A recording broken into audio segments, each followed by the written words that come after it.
ومن آياته أن خلقكم من تراب ثم إذا أنتم بشر تنتشرون. سورۃ الروم کی آیت نمبر 20 میں نے ابھی آپ کی خدمت میں تلاوت کی ہے. یہ آیت کریمہ جو میں نے پڑھی ہے یہ اور اس کے بعد بھی کچھ آیات یہ اللہ تبارک و تعالیٰ کی ربوبیت کو بیان کرنے والی ہیں. چنانچہ ربوبیت کیا ہے؟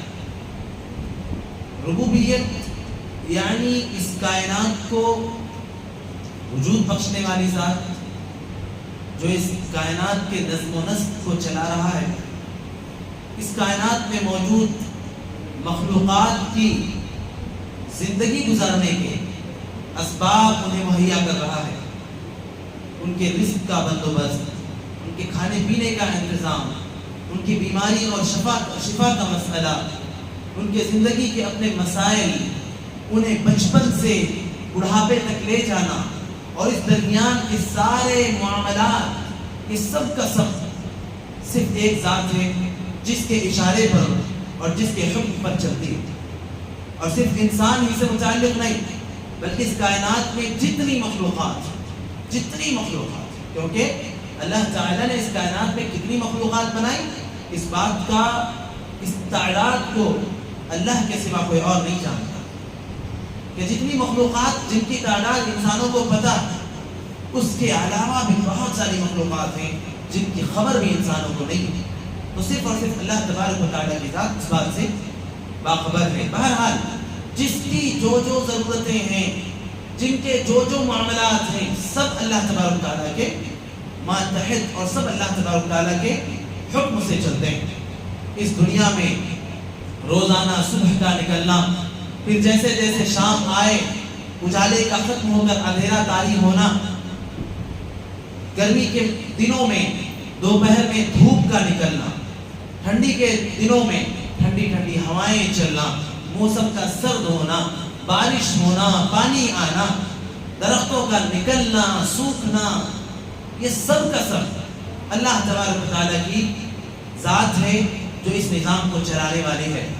اور وہ ذات جس کے اندر یہ تمام صفات موجود ہیں، یہ سارے معاملات جو ذات کرتی ہے، اسی ذات کو کہتے ہیں رب. اور اللہ تبارک و تعالیٰ نے سورے میں جو ہم اپنی نمازوں کی ہر رکعت میں پڑھتے ہیں، یعنی سورۃ الفاتحہ، اس سورے میں اللہ تبارک و تعالیٰ نے اس بات کو بیان کیا، الحمدللہ رب العالمین. تمام تعریفیں ہیں اللہ تبارک و تعالیٰ کے لیے جو کائنات کا پروردگار ہے. اب عالم کا معنی ہوتا ہے دنیا، اور عالمین یہ عالم سنگولر ہے اور عالمین یہ پلورل ہے، یعنی جمع. عالم کا معنی ایک دنیا اور عالمین کا معنی کئی ساری دنیا ہے. کیا کئی ساری دنیا؟ دنیا کتنی ہے؟ کتنی ہے دنیا؟ بولیے. جی دو ہے. کہاں کہاں؟ یہ دنیا ایک. اچھا، ایک جس دنیا میں ہم بستے رہتے ہیں وہ، اور ایک اس کے بعد آخرت کی دنیا. ٹھیک ہے. اللہ تعالیٰ نے جو عالمین کا ذکر کیا ہے نا، یہ دو نہیں ہے کیونکہ وہ ایک الگ آتا ہے. عالمین، عالم سے عالمین آتا ہے تسمیہ کا، جس کا معنی ہوتا ہے دو دنیا. اللہ نے کہا کئی دنیا. تو یہ اس اعتبار سے کہ اس دنیا میں جو مخلوقات رہتی اور بستی ہیں، سبھی کے ضروریات، سبھی کے معاملات، سبھی کے مسائل اللہ تعالیٰ کرتا ہے. تو انسان کی دنیا الگ ہے، وجود میں ایک ہی ہے لیکن ہمارے لحاظ سے یہ دنیا تو ایک ہی ہے نا. انسان کی دنیا الگ ہے. جانوروں میں سے جتنے جانور ہیں، ہر ایک کی اپنی اپنی ضروریات، ہر ایک کے اپنے اپنے رہنے سہنے کے طریقے، ہر ایک کے اپنے اپنے معاملات اور مسائل سب الگ ہیں. تو اس اعتبار سے تمام مخلوقات کی اپنی اپنی ایک دنیا ہے، تمام مخلوقات کا اپنا اپنا ایک عالم ہے. مفسرین نے عالمین جو اللہ تعالیٰ نے بیان کیا نا، اللہ تعالیٰ نے کہا نا، اس کی وضاحت یہ ایسے ہی کی ہے کہ اللہ تعالیٰ نے اس کائنات میں جتنی مخلوقات بنائی ہیں، سب کے اپنے اپنے معاملات، سب کے اپنے اپنے مسائل، سبھی کی اپنی اپنی دنیا ہے. اور اللہ تبارک و تعالیٰ نے کہا رب العالمین، الحمدللہ رب العالمین. تمام تعریفیں اللہ کی جو کائنات کا پروردگار ہے. تو اس کا مطلب یہی ہے کہ اللہ تبارک و تعالیٰ اس کائنات کے اندر جتنی مخلوقات ہیں سبھی کی ضروریات پوری کرتا ہے. کسی کو اللہ نے ایسا نہیں کیا کہ بس پیدا کیا اور چھوڑ دیا کہ بس جیسا چاہو اپنے رزق کا بندوبست کر لو، اور ان کو رزق کے بندوبست کا طریقہ بھی نہ بتایا ہو، اللہ نے ایسا نہیں کیا، اور اسی ذات کو کہتے ہیں رب۔ تو قرآن میں آپ جب کھولیں گے قرآن مجید کو تو عام طور پر قرآن کے شروع میں اللہ تبارک و تعالیٰ اللہ تعالیٰ کے صفاتی نام ذکر کیے جاتے ہیں۔ شروع میں جب آپ کھولیں گے تو یہ اللہ تعالیٰ کے صفاتی نام جنہیں اسماء الحسنہ کہتے ہیں، الاسماء الحسنہ، جس کے بارے میں اللہ نے کہا وَلِلَّهِ الْأَسْمَاءُ الْحُسْنَى فَادْعُوهُ بِهَا، کہ اللہ تعالیٰ کے پیارے پیارے نام ہیں، تم ان ناموں کے ذریعے سے اللہ سے دعا کرو، ان ناموں کے ذریعے سے اللہ تعالیٰ کو پکارو۔ تو یہ تمام 99 بلکہ 99 تو حدیث میں ہے کہ جس نے 99 اللہ کے نام یاد کر لیے اور ان پر ان کے تقاضوں کو پورا کر لیا، اللہ تبارک تعالیٰ کی جانب سے اس کے لیے جنت ہے۔ تو یہ تو 99 ناموں کی فضیلت ہے، ورنہ اللہ تعالیٰ کے اسماء الحسنہ کی کوئی لمٹ نہیں ہے، کوئی متعین اور تحدید نہیں ہے، اس کی تعین نہیں ہے کہ اللہ کے نام اتنے ہی ہوں۔ اللہ کے نام بہت سارے ہیں جو اللہ تعالیٰ خود جانتا ہے، لیکن ان اللہ تعالیٰ کے ناموں میں سے جس نے 90 پر 9 ناموں کو یاد کر لیا، اس کے لیے یہ فضیلت ہے کہ اللہ تعالیٰ کے پاس اس کے لیے جنت ہے۔ تو اللہ تعالیٰ کے جو مختلف نام ہیں نا، وہ تمام کے تمام نام اس لفظ رب میں شامل ہیں، اس لفظ رب میں شامل ہے۔ چنانچہ میں آپ کے پاس اللہ تبارک تعالیٰ کی جو اسماء الحسنہ ہے کو بتاتا ہوں میں۔ تو الرحمن رحم کرنے والا، الرحیم مہربان، الملک بادشاہ، القدوس پاک، السلام بے عیب اور سلامتی والا، المؤمن امن و امان دینے والا۔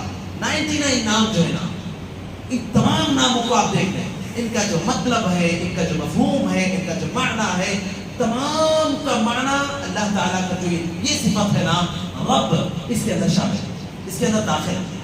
تو بہت وسیع نام ہے، بہت وسیع ہے۔ اس کی مثال میں آپ کو دوں، حالانکہ اللہ تبارک و تعالیٰ کے اسماء کی مثال دینا گویا اللہ تعالیٰ کے ان اسماء کی حیثیت کو نعوذ باللہ کم کرنا ہوگا، لیکن بہرحال اللہ تعالیٰ نے خود اپنی مثال کبھی دیکھیں، اللہ تعالیٰ نے اپنے نور کی مثال نور سے، دنیا کے نور سے دی ہے کہ اللہ نور السماوات والارض مثل نورہ کمشکاۃ فیہا مصباح۔ اللہ نے اپنی ذات کی مثال نور سے دی ہے، مثل اللہ نور السماوات والارض، کہ اللہ آسمان اور زمین کا نور ہے۔ تو اللہ نے جب مثال دی ہے تو اس مثال سے اپنی ذات کو بلند کرنا اللہ تبارک تعالیٰ کا مقصد تھا۔ ہم بھی اللہ تبارک تعالیٰ کے ان تمام ناموں کو ایک نام میں کیسے پروتے ہیں، اس کی ہم مثال دیتے ہیں آپ کو۔ یہ ایک کاریگر ہوتا ہے، ہوٹل پر سمجھو ایک کام کرنے والا، ایک کاریگر، ایک ماسٹر ہے، اس کو عام لفظ میں کیا کہتے ہیں؟ باورچی۔ لیکن وہ کام کتنے کرتا ہے؟ باورچی کتنے کام کرتا ہے؟ شروع سے لے کر آخر تک کھانا پکانے کے جو سارے کام ہیں، کہ اس میں چاول ڈالنا، پانی ڈالنا، اس میں مسالے ڈالنا، پھر اس کو نکالنا، رکھنا، اس کو چلانا، کئی سارے کام وہ ایک اکیلا کرتا ہے نا، وہ ایک اکیلا کرتا ہے۔ اور تمام اگر دیکھا جائے تو ہر ایک کام کے لیے ایک الگ صفت آ سکتی ہے اس کے لیے، کہ بھائی چاول ڈالنے والا، پانی ڈالنے والا، مسالہ ڈالنے والا، سبزیاں کاٹنے والا، ہے کہ نہیں؟ آ سکتا ہے کہ نہیں آ سکتا ہے؟ چلانے والا، چکھنے والا، الگ الگ آ سکتا ہے۔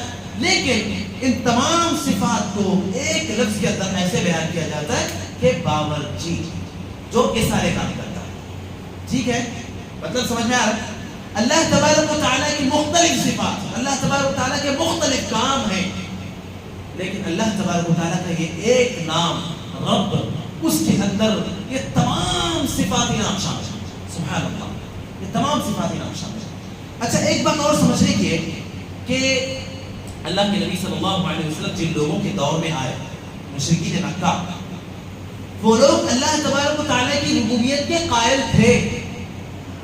چنانچہ اللہ تعالیٰ نے قرآن مجید کے مختلف مقامات پر کہا کہ ان سے پوچھو من خلق السماوات والارض، پوچھو اس سے آسمان و زمین کو کس نے پیدا کیا ہے؟ لَيَقُولُنَّ اللَّهُ، یہ کہیں گے اللہ نے پیدا کیا۔ ان سے پوچھو بیماریاں کون دیتا ہے، شفا کون دیتا ہے؟ وہ کہیں گے اللہ۔ تو اللہ تبارک و تعالیٰ کی ربوبیت کے وہ لوگ قائل تھے، وہ مانتے تھے اس بات کو کہ اللہ تعالیٰ ہی بیمار کرتا ہے، اللہ تعالیٰ ہی شفا دیتا کرتا ہے, اللہ تعالیٰ ہی مسائل حل کرتا ہے, اللہ تعالیٰ ہی سارے بندوبست کرتا ہے, اللہ ہی پیدا کرتا ہے, وہی جلاتا ہے, وہی زندگی دیتا ہے, وہی بچپن دیتا ہے, وہی بڑھاپا دیتا ہے, وہی جوانی دیتا ہے, ساری صفات اللہ تعالیٰ کی. یہ اللہ کی ربوبیت کو وہ تسلیم کرتے تھے اور مانتے تھے. تو انکار وہ کس چیز کا کرتے تھے؟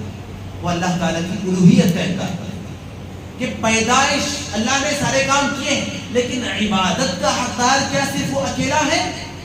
تو کہتے تھے نہیں, ایسا نہیں ہے, عبادت کا حقدار وہ اکیلا نہیں. کیوں بھائی؟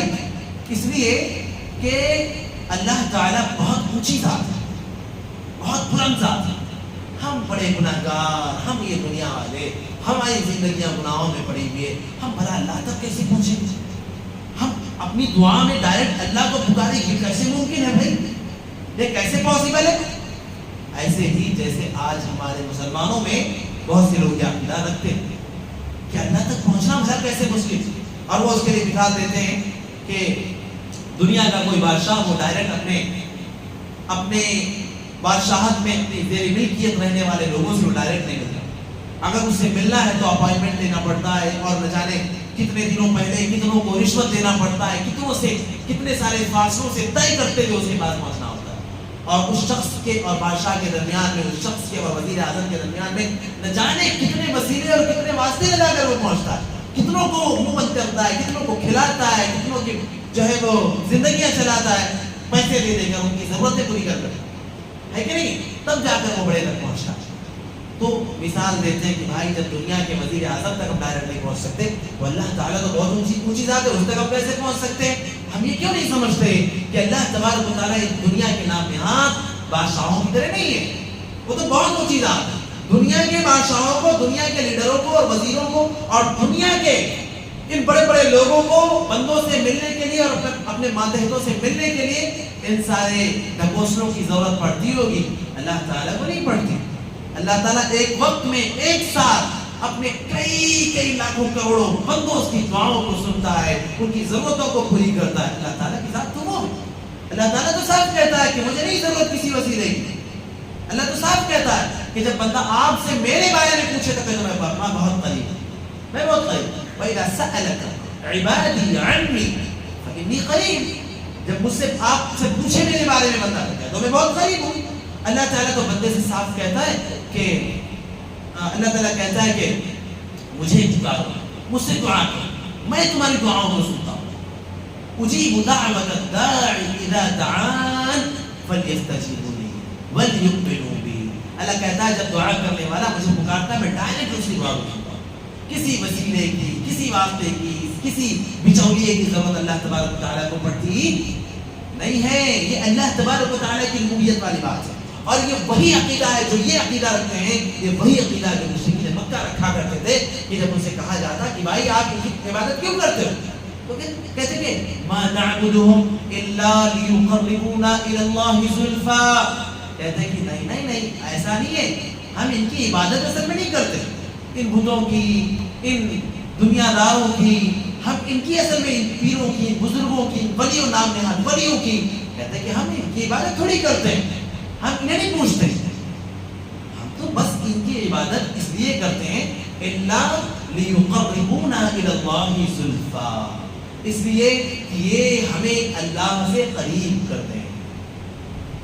ورنہ ہم اللہ کے پاس جا کر ڈائریکٹ اللہ کو پکاریں گے, اللہ ہماری کہاں سنیں گے. اس لیے بیچارہ لمبی گھنٹوں دعائیں کرتا ہے, خود بھی روتا ہے, پوری مجلس کو رلاتا ہے, لاسٹ میں کیا کہتا ہے, اے اللہ میری دعائیں نبی صلی اللہ علیہ وسلم کے صدقہ طفیل میں قبول کر لے. شاید یہ نہ بولتا تو اللہ تعالیٰ اس کی دعا قبول کر لیتا, لیکن جیسے ہی یہ لگاتا ہے اللہ تعالیٰ اس کی ساری دعاؤں کو ٹھکے دیتا ہے.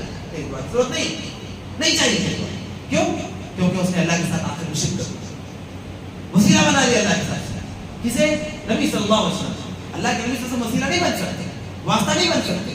اللہ کے نبی صلی اللہ علیہ وسلم نے کہا کہ تم خود اپنی دعا اللہ سے مانگو, تم خود اللہ تبارک و تعالیٰ کو پکار لو, تم خود اللہ تعالیٰ کے روبرو ہو کر اللہ سے اپنی ضرورت پوری کرا لو. اللہ رب العالمین آسمان دنیا پر آتا ہے, پکارتا ہے بندوں کو.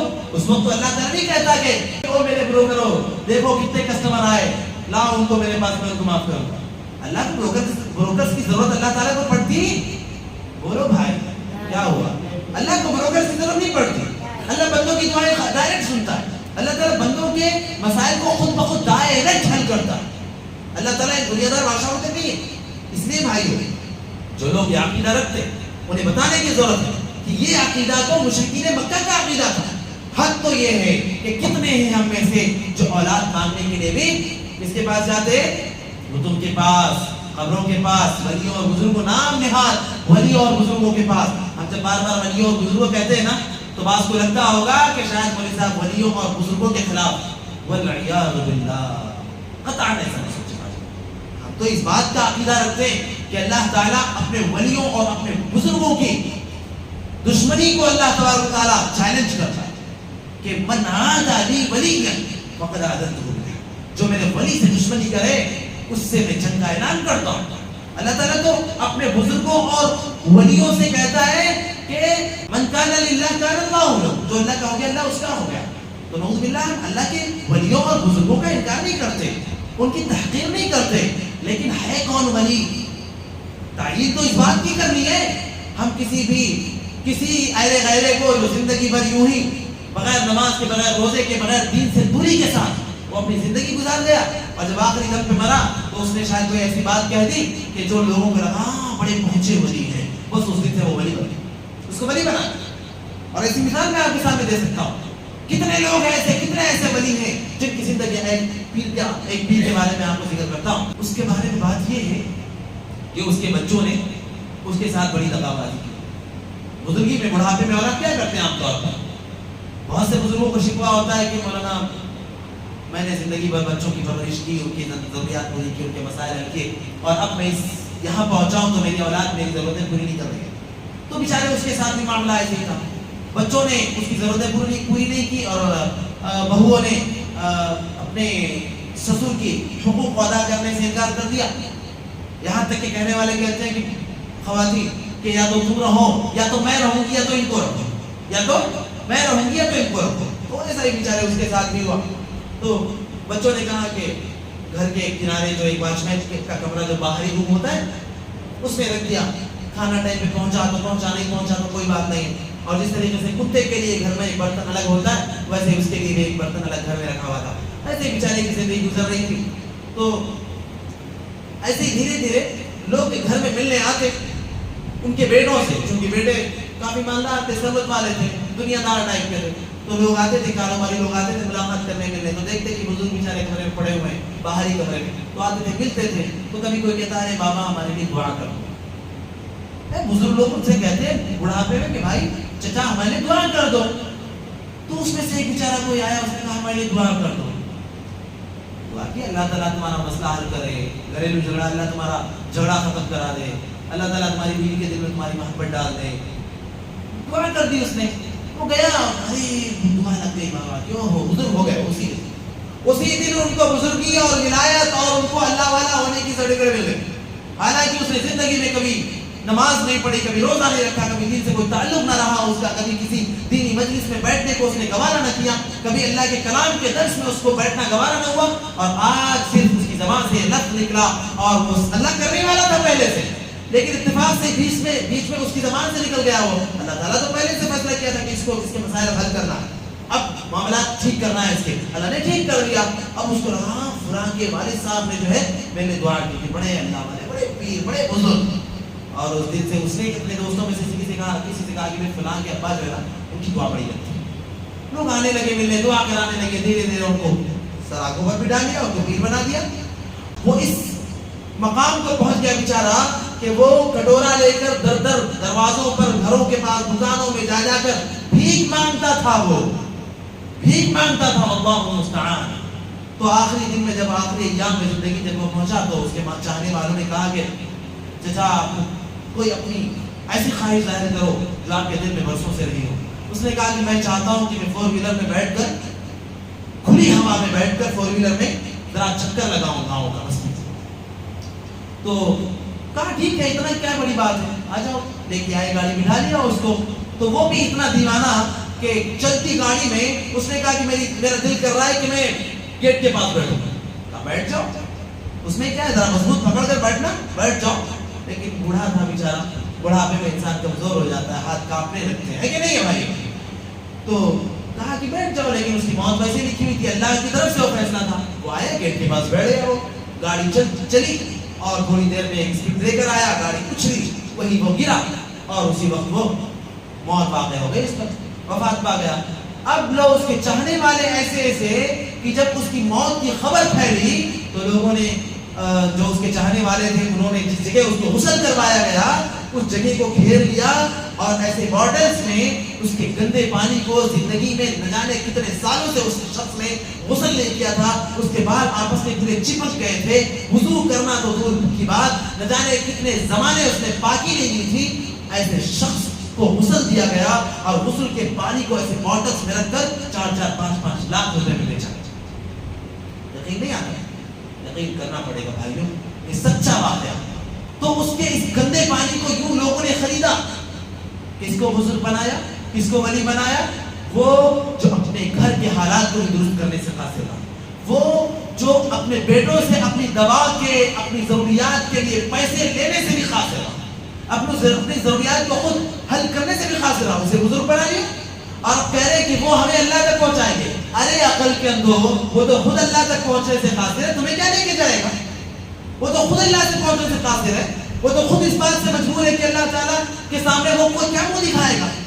زندگی ایسے گزاری اس نے، ایک وقت کی نماز نہ پڑھی، وہ کیا منہ دکھائے گا اللہ کے پاس؟ اچھا ایسے بدبخت قسم کے لوگ اللہ تعالیٰ ان کی عقلیں چھین لیتا ہے، اللہ تعالیٰ ان کے عقل سے سمجھ بوجھ کی صلاحیت چھین لیتا ہے. کہتے ہیں ایک جگہ اللہ تعالیٰ قرآن مجید نے کہا وَاعْبُدْ رَبَّكَ حَتَّى يَأْتِيَكَ الْيَقِينُ، کہ اللہ کی عبادت اس وقت تک کرو جب تک تمہیں موت نہ آ جائے. یہاں مفسرین نے لفظ یقین کا جو مفہوم بیان کیا ہے وہ ہے موت. تو کہا اس وقت تک اللہ کی عبادت کرو جب تک تمہیں موت نہ آ جائے. تو اس لفظ یقین کا لفظی ترجمہ کرتے ہوئے انہوں نے کہا کہ نہیں بھائی، اللہ کی عبادت اس وقت تک کرنا ہے جب تک اللہ تبارک و تعالیٰ کی توحید کا دل میں یقین نہ آ جائے. اور یہ پیر صاحب جو نماز نہیں پڑھتے ہوئے دکھتے نا آپ کو، دراصل یہ جوانی میں اس قدر انہوں نے نماز پڑھا ہے، اس قدر انہوں نے اللہ کی عبادت کی ہے کہ بس ان کے دل میں اللہ کی توحید کا اور اللہ کے وجود کا یقین آ گیا ہے. اب اس لیے ان کو نماز پڑھنے کی ضرورت، روزے رکھنے کی ضرورت، اللہ کے کلام کی تلاوت کرنے کی ضرورت نہیں ہے. نعوذ باللہ من ذلک. اللہ کے نبی صلی اللہ علیہ وسلم کو یقین نہیں آیا تھا. زندگی کے آخری لمحات میں بھی آپ نے جب بیماری آپ پر آئی تو آپ نے کچھ دن حجرہ عائشہ میں گزارے. اس کے بعد ایک دن چپکے سے اٹھے، نماز کا وقت ہو گیا تھا، پردے سے جھانکا تو دیکھا صحابہ کرام نماز پڑھنے جا رہے ہیں. تو صحابہ کرام نے آپ کی طرف دیکھا، قریب تھا کہ وہ فتنے میں مبتلا ہو جاتے اور آپ کی طرف آ جاتے جب نماز چھوڑ کر. لیکن آپ صلی اللہ علیہ وسلم نے اشارے سے کہا نہیں، کھڑے رہو نماز پڑھو. ابو بکر رضی اللہ عنہ آگے پہلے ہی پڑھا چکے تھے ابو بکر رضی اللہ عنہ کو، اس لیے ابو بکر رضی اللہ نماز پڑھانے جا رہے تھے. چنانچہ آپ صلی اللہ علیہ وسلم کو خواہش ظاہر ہوئی کہ صحابہ کرام کے ساتھ جا کر نماز ادا کریں. زندگی کے آخری ایام ہے بھائیوں، کتنی افسوس کا مقام ہے ایسے لوگوں کی عقلوں پر. زندگی کے آخری ایام ہیں، آپ صلی اللہ علیہ وسلم نماز کی خواہش جماعت کے ساتھ جا کر پڑھنے کی خواہش ہوئی. چنانچہ عباس بن عبد المطلب رضی اللہ عنہ، علی بن ابی طالب رضی اللہ عنہ اور ایک صحابی رسول، انہوں نے آپ کو اٹھانا چاہا. انہوں نے آپ اٹھے کہ چلے نماز کے لیے مسجد، ان لوگوں کو سہارے کے ساتھ. لیکن جیسے ہی اٹھے آپ پر بے ہوشی تاری گر گیا. پھر تھوڑی دیر لیٹے رہے بے ہوشی کے حالت میں، آپ کے اوپر پانی ڈالا گیا، ہوش آیا تو پھر سہارا دے کر آپ کو اٹھایا گیا. لیکن پھر آپ پر بے ہوشی تھا. 3 مرتبہ ایسا ہوا اور تینوں مرتبہ آپ کے اوپر پانی ڈالا گیا، آپ کو پھر ہوش آیا، آپ پھر وہاں جانے کے لیے تیار ہوئے. چوتھی مرتبہ علی بن ابی طالب اور عباس بن عبد المطلب رضی اللہ عنہما، انہوں نے یہ صحابہ کرام آپ کو اپنے کندھوں سے سہارا دے کر مسجد تک لے کر گئے. اور آپ اس حال میں مسجد پہنچے کہ آپ کے پیر زمین پر تھمتے نہیں تھے، آپ زمین پر اپنے پیروں کو رگڑتے ہوئے صحابہ کرام کے کندھوں پر سہارے کے ساتھ مسجد تک پہنچے. زندگی کے آخری، آپ کو یقین نہیں آیا تھا، نعوذ باللہ، آپ زندگی کے ان آخری لمحات میں بھی نماز کے لیے جا رہے ہیں ایسی حالت میں. اور یہ بدبخت کہتا ہے کہ نہیں بھائی یقین آ گیا تھا اس لیے. اچھا دوسرا ایک اور طبقہ اس میں ایسا بھی ہے جو کہتے ہیں نہیں، ہمارے حضور کو، ہمارے پیر صاحب کو، ہمارے ولی کو نماز ایسے پڑھنے کی ضرورت نہیں پڑتی جیسے عام لوگوں کو پڑھنے کی ضرورت ہو. انہیں تو بس دل کی نماز پڑھ لیتے ہیں، وہ بس دل میں سوچا اور نماز ہو گئی، بس دل میں سوچا اور روزہ ہو گئے. اب تو وہ اس مقام پر پہنچ چکے ہیں کہ اب انہیں رکوع کرنے کی، سجدہ کرنے کی، اٹھنے کی، بیٹھنے کی، ان سب چیزوں کی تکلیف کرنے کی ضرورت نہیں ہے. وہ تو بس دل میں سوچتے ہیں ان کی نماز ہو جاتی ہے. یہ سب کہاں سے آئے یہ سب خرافات؟ اور ایسوں کو ولی بنایا ہوا ہے. میں کہہ رہا تھا نا ابھی، میں نعوذ باللہ ولیوں کی شان میں گستاخی کی بات نہیں کرتا. رسول اللہ سے بڑا کوئی ولی ہو سکتا ہے؟ کبھی آپ نے سنا ہماری زبان سے نعوذ باللہ کہ ہمیں نعوذ باللہ نبی صلی اللہ علیہ وسلم کی شان میں کوئی گستاخی کے کلمات کہے ہو؟ آپ سے بڑا اس کائنات میں کوئی اور اللہ کا ولی ہو نہیں سکتا. آپ نے خود کہا تھا نا کہ مجھ سے زیادہ اللہ کا ڈر اور مجھ سے زیادہ قدر و انصاف والا تم میں کوئی اور نہیں ہے.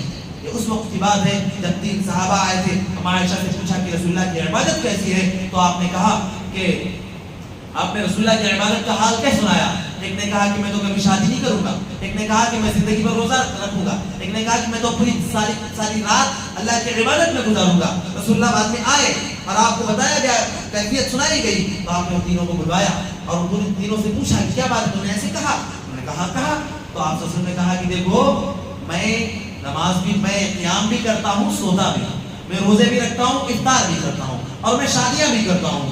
تو من رغب عن سنتی فلیس، جس نے میری سنت سے اعراض کیا وہ ہمیں سے نہیں ہے. اور آپ نے کہا وَأَنَا، اور میں تم میں اللہ کے ڈر کے مقابلے میں سب سے زیادہ ہوں. تو آپ تو اس کائنات کے سب سے بڑے اللہ کے ولی تھے. آپ کے مقابلے میں کوئی اللہ کا ولی ہو ہی نہیں سکتا. میں ولیوں کی گستاخی کی بات نہیں کرتا، وہ تو بہت اونچی چیز ہے. لیکن اہل غیروں نتو خیروں کو ولی کہتے ہیں. اور ولایت کی توہین کی بات کہ ایسوں کو ہم ولی کہیں گے تو ظاہر سی بات ہے اللہ کے ولی کی توہین ہوگی. تو معاملہ یہ ہے، میں کہہ یہ رہا تھا کہ یہ عقیدہ کہ اللہ تک پہنچنے کے لیے ولیوں کا سہارا لینا پڑے گا، یہ عقیدہ تو مشرکین کا تھا. یہ عقیدہ اہل ایمان کا نہیں ہوتا. اور ایمان کی بات جب آتی ہے کہ نہیں بھائی یہ تو مومن ہے، یہ تو نمازیں بھی پڑھتے، روزے بھی رکھتے، یہ قربانیاں بھی کرتے، صدقات و خیرات بھی کرتے، تو بھائیو اللہ نے کہہ دیا نا وَمَا يُؤْمِنُ أَكْثَرُهُم بِاللَّهِ إِلَّا وَهُم مُشْرِكُونَ. بہت سے ایسے ہیں جو ایمان کا دعویٰ تو کرتے ہیں لیکن وہ مشرک ہیں، اور ایسے لوگ کا اصل مشرکین سے بھی بدتر. اللہ تعالیٰ ہم سب کو حق بات سمجھنے، حق پر عمل کرنے، کتاب و سنت کے مطابق زندگی گزارنے کی توفیق عطا فرمائے. کہنے اور سننے سے زیادہ عمل کرنے کی توفیق عطا فرمائے. بارک اللہ سبحانک اللہم و بحمدک، اشہد ان لا الہ الا انت، استغفرک و اتوب الیک. السلام علیکم.